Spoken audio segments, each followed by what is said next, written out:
You wake up one morning, and getting out of bed sounds like a bowl of Rice Krispies. Your knees complain on the stairs. You reach for something on the top shelf, and your shoulder pulls. And somewhere in the back of your mind, you think, Is this just how it is now?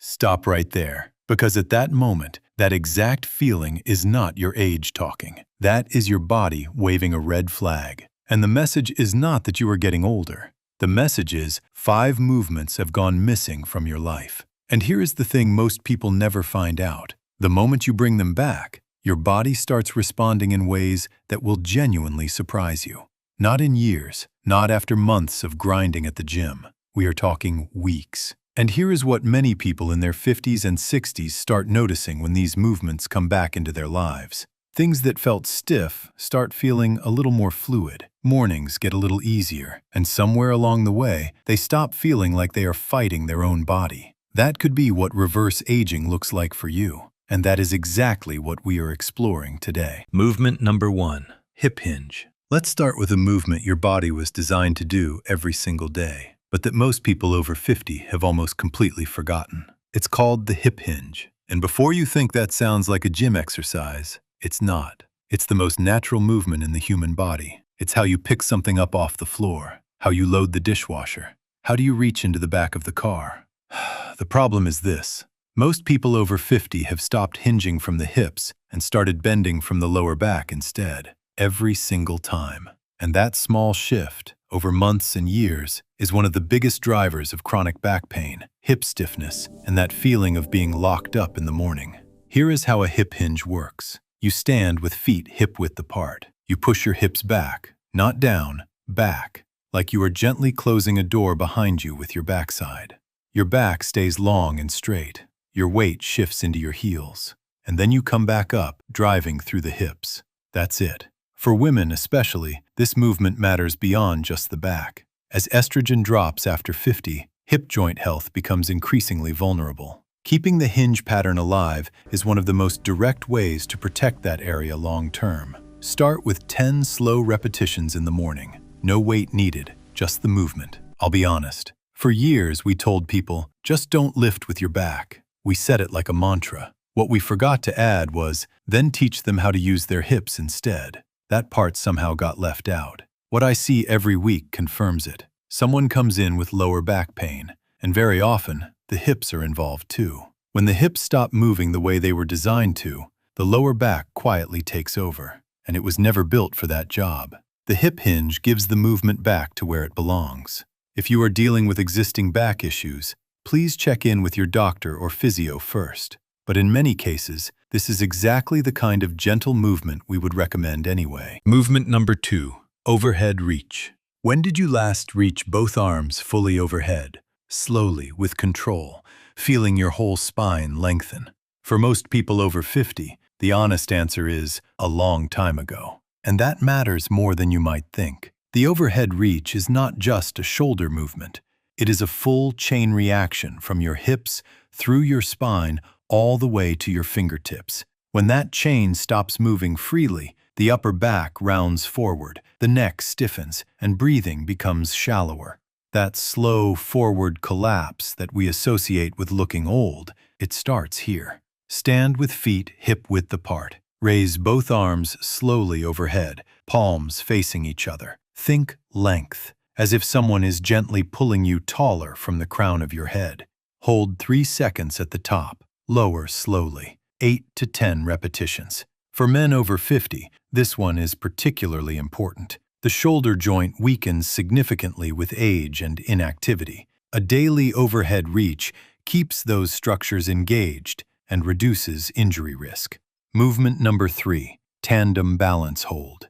Here is a simple question. Can you walk a straight line, heel to toe, for 10 steps, and then freeze on one leg without grabbing anything?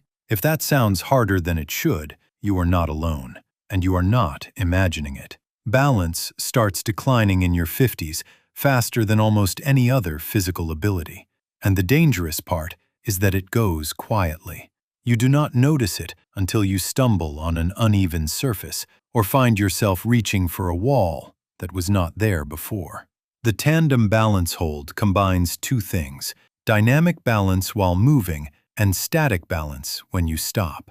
Walk heel to toe along an imaginary line for 8 to 10 steps. At the end, pause and hold on one leg for 10 to 20 seconds. Then walk back. Switch legs. That transition from movement to stillness is where the real training happens. It is exactly the kind of split-second adjustment your body needs to make in real life, and exactly what most people stop practicing after 50. Falls are one of the leading causes of loss of independence in older adults, and what makes them so difficult to predict is that balance fades gradually, often without any obvious warning. One day, you hesitate on an uneven surface, then you reach for a wall that was not there before. These are not accidents, these are signs. The good news is that balance responds to training remarkably well at any age. What you just did with that tandem balance hold, that is exactly the kind of input your nervous system needs to stay sharp. Do it consistently, and your body will notice. Movement number 4, step up. Think about how many times a day you climb a step, getting on a bus, stepping over a threshold, walking upstairs. It feels automatic until one day it doesn't anymore. The step up trains exactly that movement, and it does something most exercises don't. It works each leg individually. That matters because most people over 50 have one side that quietly compensates for the other. Over the years, that imbalance builds, and it often shows up first as knee or hip pain on one side. Here is how to do it. Stand in front of a step or sturdy surface. Place one foot fully on top. Press through that leg to lift yourself up, without pushing off with the lower foot. Step down slowly and controlled. 10 repetitions on each side. For the surface, start with a low stair step. When you feel ready for more challenge, a higher step or stable stool will do the job. Just make sure whatever you use stays firmly on the ground. No bar stools, no office chairs. We've seen things. Movement number 5, rotational twist. No one posts about spinal rotation on Instagram, and yet, here we are. This last movement is the one most fitness routines completely ignore after 50. And that is exactly why so many people feel stiff, slow, and disconnected in their upper body. Your spine was designed to rotate. Every time you reverse out of a parking spot, reach across the table, or look over your shoulder, that is rotation.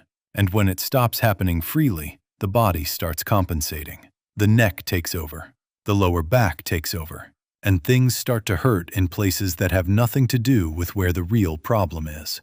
Here is how to do it. Sit tall in a chair, feet flat on the floor.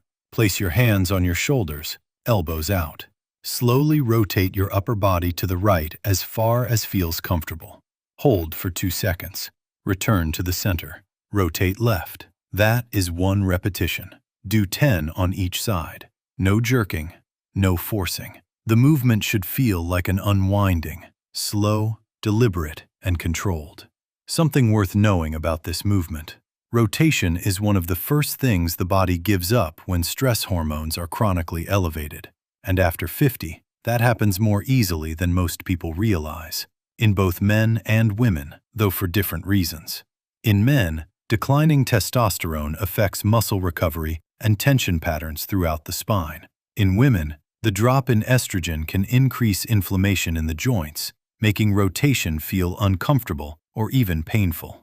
A gentle, consistent rotational practice like this one sends a calming message to the nervous system. It is a small thing, but done consistently, it may be one of the most direct ways to support your body's own hormonal balance, without a prescription, without a gym, and without any equipment at all.